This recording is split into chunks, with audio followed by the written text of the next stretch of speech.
Yo, what's going on, guys? Haven't gone existential yet here, back at it with another banger video. Today's video, we're going to be discussing a song, which is a little different from what I usually do. I know, I'm a music reviewer that doesn't talk about music. Insane. No, I decided that because I wasn't going to be reviewing anything that dropped today, um, in a recorded video format, I will still be reviewing them in written reviews on the album of the year, so go peep that. Follow us on this video has just turned into a plug. I'm actually pretty sure I've got more followers on there than I do on here, but you know. Okay, so the song we're going to be discussing today is the song Top Picks for You by Injury Reserve. If you've seen the title of this video, and probably the thumbnail, I'm not sure where I'm going to make that. I kind of like the fact that I had like a moist critical thumbnail in the last video. But it's a song, and I'm going to be talking about it. Now, this started earlier when I was listening to this song and thinking about grief and issues that I'd had in my own life and how it sort of related to that song and related to By the Time I Got to Phoenix as a whole. Which, that album, I might do a full, like, in-depth video on because I love that record so much. It's funny, I didn't actually like it on first listen. I thought it's just noise. But when I got more into rock and experimental and the avant-garde sort of territories of music, towards the end of last year, the Money Store grew on me. And oddly enough, I kind of needed to like the Money Store to make the jump to By the Time I Get to Phoenix, which is funny because those records are so radically different in style, sound, concept. For those of you that don't know, and if you haven't listened to By the Time I Get to Phoenix, which you should, one of the best, if not the best, rap albums of the decade so far. It's an album that deals a lot in the concepts, themes of grief and finality. And for those of you that aren't super tapped into the Injury Reserve lore, because I'm aware that some of you might not be because they're more into the sort of abstract realm of rap music, the album was released in the light of a third of the group, Stappagy Grog's, passing. And I believe that his passing really sort of influenced the themes and concepts and ideas that were discussed on that album. Now, this is where Top Picks for You comes in. This song, I think, may be the most terrifying on the album. And that's not because of the sound. Oddly enough, I think it's one of the more light and blissful sounding songs on the album, and I do think that that's intentional when you look at how it juxtaposes the lyrical themes.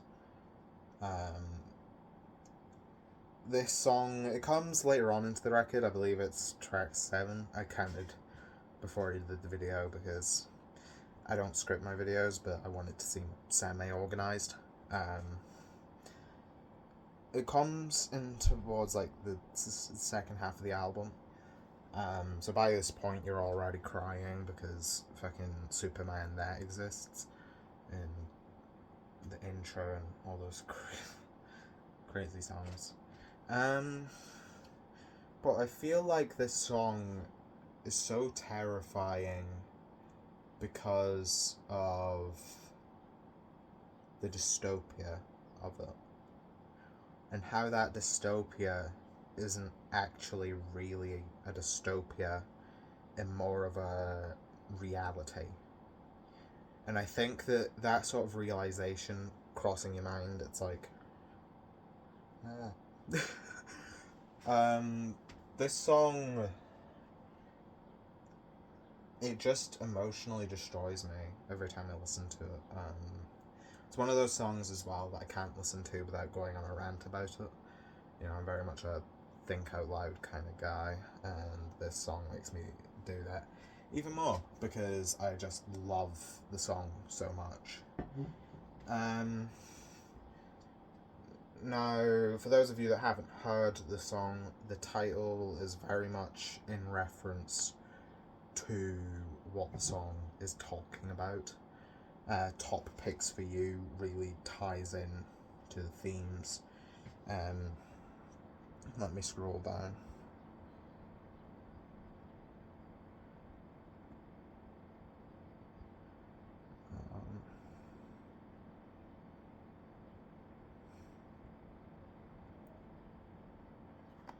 Your pattern's still in place, algorithm still in action. As I scroll through, I see a piece of you is still reacting, is one of the core lines of the song.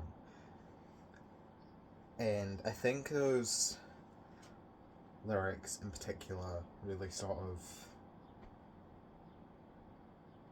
point out the song as a whole.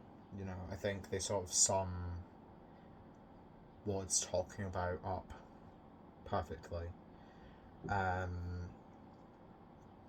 And this song, it's sort of talking about immortalization a little bit, but also how the internet and streaming services and stuff have made immortalization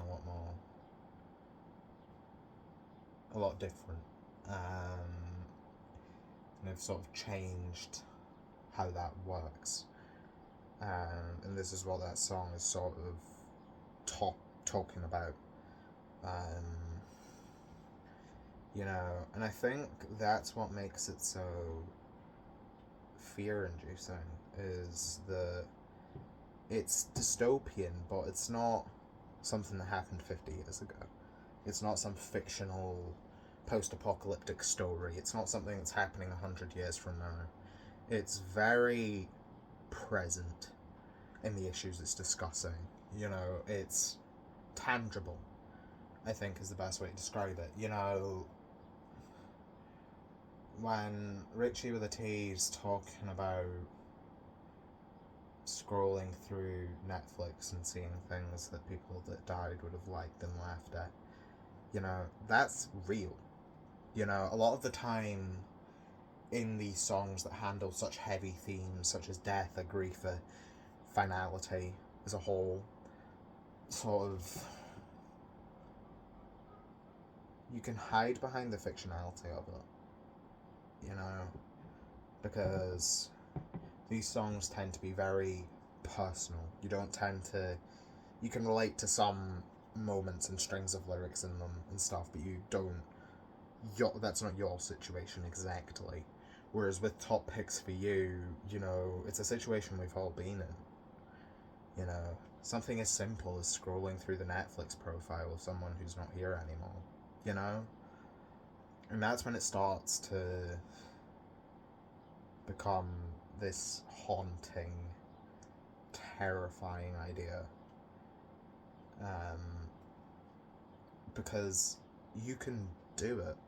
You know, I'm sure at home you've got someone who previously had a Disney Plus or an Amazon Prime or whatever that isn't alive anymore, and you can go onto that profile, and as far as Amazon or Disney are concerned, that person's still watching. You know, that person still needs these algorithmic recommendations that sort of, you know, and that almost sort of works to immortalize the dead person. And that's when we get to existentiality and immortalization as a whole. You know, a YouTuber I watch called Nomad has this fantastic video talking about it, and I can't remember the name off the top of my head. But go watch that. He really sort of talks about, you know, the concepts of immortalization and existentiality, or ism, I'm not sure. and I think he articulates it a lot better than I can. You know, I'm just a silly joke guy. You know, I'm not like fucking a big intellectual or anything. You know, but it is a scary thing to think about. You know, that when you're not here anymore, people will still think about you, or will they? You know, and that's part of the reason I started uploading to YouTube, was to sort of archive my life a little bit. I talked about it in the last video I did for the second channel, I believe, quite extensively. But, you know, immortalization, it's something that we all kind of think about as this fantasy. You know, we're all like, you know, in 500 years will I be talked about? Will my actions and my behaviour, who I was, will any of that be relevant? And we've all had those kinds of thoughts. I'm gonna undo my hoodie because I'm getting all gross. I'm standing up too long. I actually kind of fuck with that, like, okay. Oh my god, my hand is so pale. Matches my shirt. No, I think that it's very... yeah, it's like a fantasy to a lot of people, you know. When people are talking about immortalization, they're talking about it from a hypothetical perspective. But with what Richie with a T is talking about on this song, it's real. It's there. It's not hypothetical. It's not some delusion. It's right there in front of him on his TV screen, you know? And he's talking about pieces of this person scattered throughout the room. It's like, you know, what will that be like when I'm gone? You know, like, when I pass away, what my future grandchildren or whatever, or my future family members gonna have that's still a part of me, you know? And I think that is also pretty scary to think about, that in today's landscape, does death really have a finality to it, you know? We think about death and we think, you know, obviously the first thing you think about is the person not breathing anymore. But I think the next thing is, when is that person last thought about? And that's a really terrifying thing.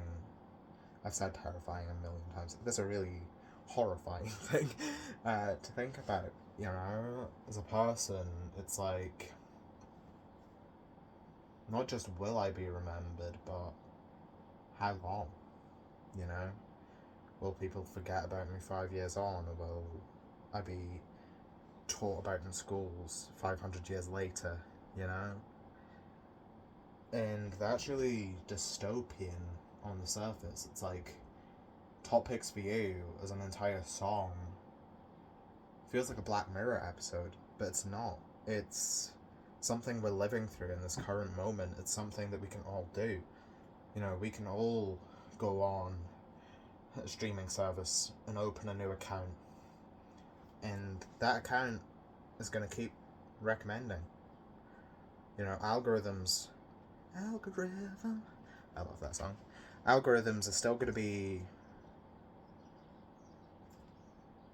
working to recommend you TV shows or podcasts or even music as an entirety until the day you're gone. And after that, you know, you don't get the peace. Like, a lot of time people talk about dead people finding peace and stuff. But do you really think that finding peace is so easy when there's still remnants of you everywhere? It's a very tough thing to think about, really, you know. To an extent, I want to be remembered for not really who I was, but for what I did. You know, I want to be talked about fondly after I pass away. I think we all have that desire to a certain extent, even if it is a bit selfish and a bit narcissistic. You know, I do want to be remembered, you know, but do I really? Do I really want fucking Netflix to be recommending me the 8,000th season of Big Mouth when I'm dead? You know, like, it's not nice to think about. And I think that's why the song Hits You Right Here is what it's talking about is emotionally destructive, but also real and scary at the same time. You know, death as a whole, I'm pretty sure, like, other than heights, it's the biggest, most popular fear in the whole world. You know, and I understand, you know, it's not something that's nice to think about, especially when, you know, you think about your own passing and how that's going to change things, or if it changes anything at all, you know? I think this video is getting a little too long, for my liking, and, you know, this was just supposed to be a little track analysis, not a big long fucking spiel. This is a lecture. I'd taken Drew Rizzo's class at uni. I'd pass with flying colours. But especially, one last thing. I think when you tie the song into...